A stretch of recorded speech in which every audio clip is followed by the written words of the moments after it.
way up above ticket value, face ticket value to get into a Caitlin Clark game. Now, that has stopped, okay? But we know in large part that's because fans are pissed off about a great many things right now, all right? Whether it's the way that the coach for the Fever uses Caitlin Clark or the way the league treats her, people are just fed up all the way around. Bad officiating, you name it. Reports circulating in sports media outline growing frustration around the league's handling of its biggest breakout star.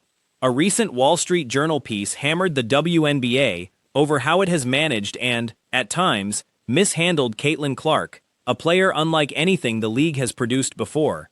Previous seasons had notable names, sure, but none of them shifted the needle the way Clark has. Ratings jumped. Merchandise sales spiked. Ticket prices climbed sharply. Back in 2024 and early 2025, buyers were paying well above face value just to get into a Fever game. That trend has cooled off now, largely because fans have grown increasingly annoyed with several ongoing issues: how the Fever coaching staff utilizes Clark, how league officials treat her, questionable referee calls, and a general sense that things keep falling apart around her. Caitlin Clark or the way the league treats her, people are just fed up all the way around. Bad officiating, you name it. I mean, there's a laundry list of things that are falling flat, that are failing. And I could not, I saw this and I was like, what the hell? But it doesn't surprise me. I said in a video maybe a couple of weeks ago at some point, I believed Kathy Engelbert was scared of the players in the WNBA. None of this comes as a shock, though it's still striking. A theory floated weeks earlier suggested Commissioner Kathy Engelbert has been intimidated by the league's players. Not just uneasy, but genuinely rattled, both mentally and physically. She's watched these athletes throw hands on the court against one another, so a personal safety concern at public events wouldn't be unreasonable. Many players have made their dislike for Engelbert obvious, and calls for a no-confidence vote against her leadership have intensified. Of the players in the WNBA. The other players, she's literally, I believe, physically and mentally, emotionally frightened of these players. Well, I mean, she's sitting back watching these players beat the shit out of other players on the court. I mean, she probably is worried about a physical confrontation. Oh my God, if I got to show up to an event, how am I going to be treated? A lot of these players have made it very obvious they can't stand Kathy Engelbert. The tipping point involves the decision not to suspend Alyssa Thomas. Engelbert's original punishment, a single game, was criticized as far too light. A tougher penalty, something like 10 games and a six-figure fine, would have sent a clear signal that hostility toward Clark would no longer be tolerated, regardless of backlash from the players' union or sympathetic media commentary. Instead, the punishment was minimal, painting Engelbert, in the eyes of critics, as unwilling to take a firm stand. And Kathy Engelbert. You got to have a vote of no confidence in this commissioner now. It's over. It's got to be over. With this news, this particular news that Kathy Engelbert was not going to suspend Alyssa Thomas. Now, I crushed Kathy Engelbert, and maybe that's when I said she's afraid of these players because she only gave Alyssa Thomas one game, and I said she should have given her 10 games. She should have fined her $50,000 or $100,000. According to a Sports Business Journal report, Thomas likely wouldn't have faced any suspension at all if NBA Commissioner Adam Silver hadn't intervened. Silver has publicly supported Clark before, notably criticizing her exclusion from the 2024 Olympic roster, calling it a significant setback for the sport's growth and a missed opportunity to showcase the game's most recognizable player. $50,000 or $100,000 and sent a clear, line drawn in the sand message. We're not putting up with any more crap against Caitlin Clark. This is the message. Let the WNBA Players Union piss, moan, get mad. Oh my God, go on every left-wing media outlet and just be angry. Let them be angry. But send a clear message. She wasn't going to do it. Kathy Engelbert is a Sources indicate Engelbert initially had no intention of disciplining Thomas for grabbing Clark by the throat during a game weeks earlier, until Silver personally urged her to reconsider. Multiple insiders confirmed this account to SBJ. The revelation surfaced shortly after Engelbert avoided a scheduled appearance on Dan Patrick's radio show despite being at the same golf event where the show was broadcasting, and she has largely avoided public comment on the matter altogether. And a clear message. She wasn't going to do it.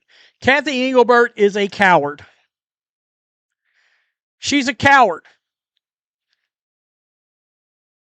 And it's pretty clear here with this article from Sports Business Journal that Alyssa Thomas would not have got suspended if it was not for Adam Silver. Adam Silver has been a vocal advocate for Caitlin Clark on many different occasions. The first one that I can really remember is the fact that he was furious she didn't make the 2020. Following Silver's involvement, Engelbert handed down a one-game suspension, along with a flagrant 2 foul designation and a $1,000 fine. A WNBA spokesperson denied claims that Engelbert had originally planned no punishment, calling the report inaccurate. Still, insiders suggest the fact that Silver had to step in signals Engelbert may be nearing the end of her tenure. League sources previously indicated she'd likely be pushed out following this year's collective bargaining negotiations, though she seemed to gain some breathing room after successfully overseeing the new CBA agreement in March. The reasoning at the time was that swapping commissioners mid-negotiation made little sense, but once the deal closed, her job security was expected to become shaky again. Didn't make the 2024 Olympic team. And he came right out and said, it seems like a massive miss for women's basketball. A massive drop. You fumbled it. You dropped the ball in growing women's basketball by not including the planet's biggest basketball player as a female on that team. He was vocal about that. When reporters asked Silver at an NBA Summer League event whether league ownership had discussed Engelbert's long-term future, he offered measured praise, noting her strong leadership and the successful CBA outcome, while also mentioning that ongoing conversations about the league's direction would continue. That qualifier, despite the compliments, reads as a signal that her position isn't secure. Adding to the pressure, House Republicans recently sent a letter to Engelbert, threatening federal scrutiny over how Clark has allegedly been treated within the league. It's plausible that both the NBA and 1BA ownership groups could intensify their review of her leadership as a result. He was vocal about that. WNBA Commissioner Kathy Engelbert was not planning to suspend Alyssa Thomas for burying a fist in Caitlin Clark's throat 3 weeks ago until NBA Commissioner Adam Silver implored her to reverse course and issue discipline, multiple sources told SBJ Tuesday. Wow. She was going to ignore it. Silver didn't comment directly on his role in the Thomas suspension, but sources say Engelbert initially believed a suspension was too harsh since no foul had even been called during the actual game. Silver, however, reportedly saw clear evidence of a flagrant play, felt strongly that Clark deserved better protection, and pushed Engelbert to act. Insiders note that referee operations and basketball operations staff typically weigh in on potential flagrant fouls, which is what happened here. In a game, the Aces act like they did not give a shit about. Becky Hammond was laughing and hee and a ha-ha right there on the court after the game. Becky Hammond knows the real season doesn't start for that team until they get to the playoffs. And then it's championship or bust. Tonight, it boiled over. Caitlin Clark, her frustration is up. Other sources close to Engelbert describe her as caught in a difficult balancing act, trying to avoid favoritism toward Clark, while also managing players who feel overshadowed by her popularity. Critics around the league, however, argue Engelbert has swung too far in the other direction, pointing out she hasn't attended a single Fever home game in Indianapolis since Clark joined 3 seasons ago. Up here. All of it. You can tell all the drama, everything that's going on. And tonight, the refereeing, I normally, you guys know, I normally say, you're not going to get the calls. At this point, they're not going to give you the calls. So you have to act like it's not happening and play through. Woo-wee. Caitlin Clark showed out tonight. Her shot was not there. There's a sense that Silver handled the situation more diplomatically than expected. Many would have pushed Engelbert out already. Whether Silver stepping in signals a broader shift remains to be seen, but the players seem to understand the difference. Thomas didn't contest her punishment, likely because pushing back against Silver carries far more weight than pushing back against Engelbert. Silver deals with athletes earning tens of millions annually. 1BA salaries, by comparison, don't carry the same leverage. And the frustration boiled over. It boiled over right here.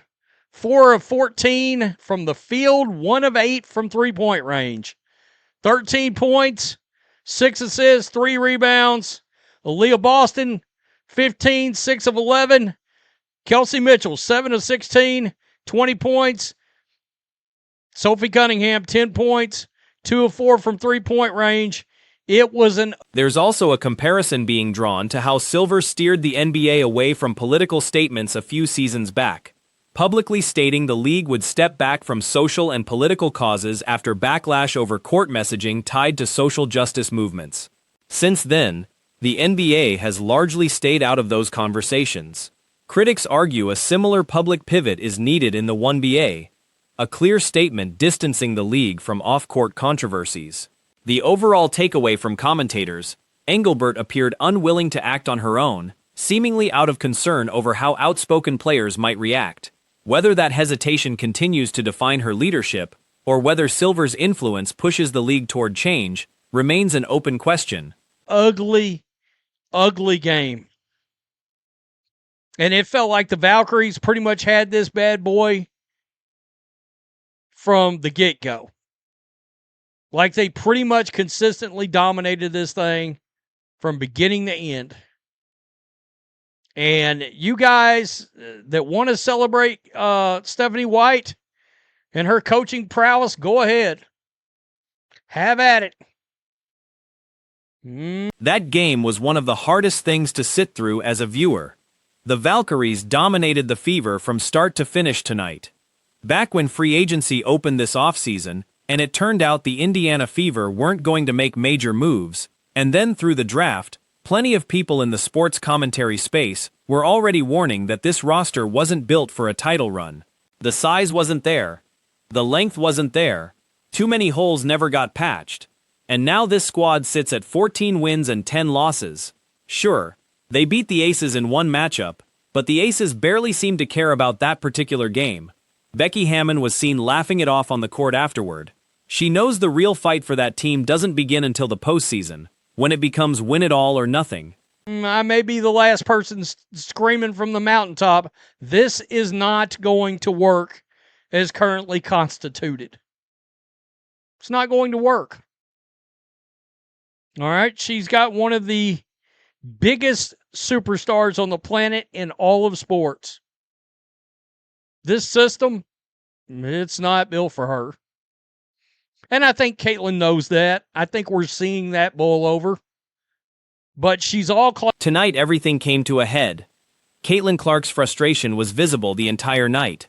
Every bit of tension, every ongoing storyline, and then the officiating on top of it. Normally, the standard line is that certain players won't get the whistle, that you just have to accept it and keep playing. Not tonight. Clark's shooting touch was missing and her frustration finally spilled over. The stat line told the story.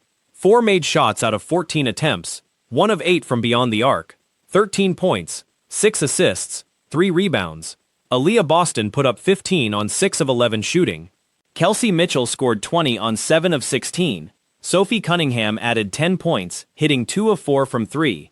It was a rough, sloppy contest all around, and the Valkyries basically controlled it from the opening tip to the final buzzer. She's not going to bring it up. Now, in fairness, her agent should bring it up. But her agent's part of the club, so she's not going to bring it up. Right here. My boy John Root. Caitlin Clark has the worst whistle in the league. But they allowed her that emotion.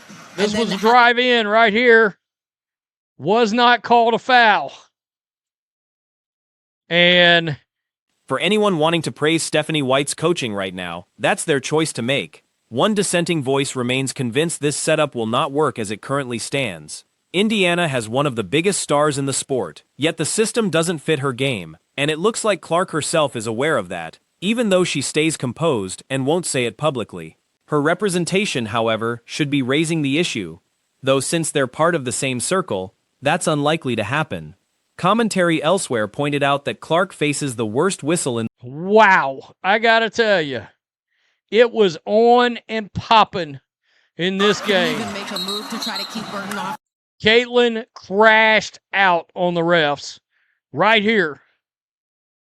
Right here. She lost it.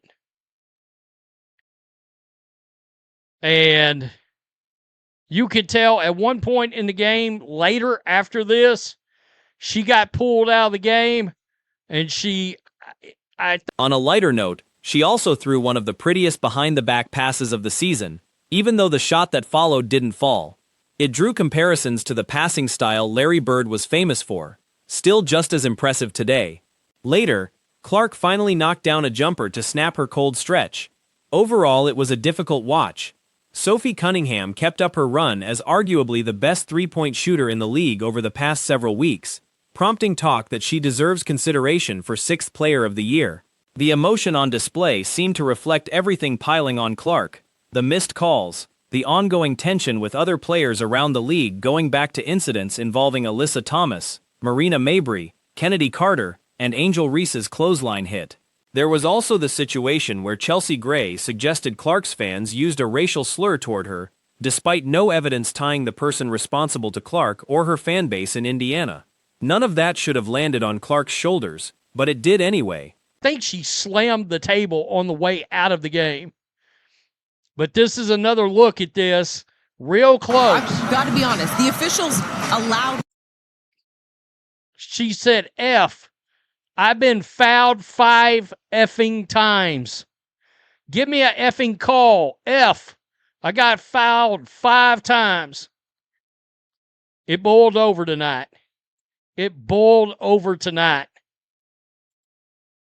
It seems increasingly unlikely that this front office and Clark can coexist long-term. Either changes come to the coaching staff and front office, Stephanie White, Lynn Dunn, and the rest, or Clark ends up traded elsewhere. One of those two outcomes appears inevitable. The organization has taken the biggest draw the league has seen in years and turned her into what amounts to a third scoring option on her own roster. That's a striking thing to say, but it reflects what's happening on the floor. The broader point being made across sports media tonight is that Clark holds all the leverage. She is the most recognizable figure in women's sports today, and that gives her real power. She has handled everything with composure so far, but at some point she may need to walk into the front office and demand changes. Some will disagree with that take, but that's the read on tonight's game. If this were a business decision, the entire franchise strategy would be built around her, because she is the one driving the revenue, and protecting that asset should be the priority. Starting, perhaps, with new representation. The Fever lost the game,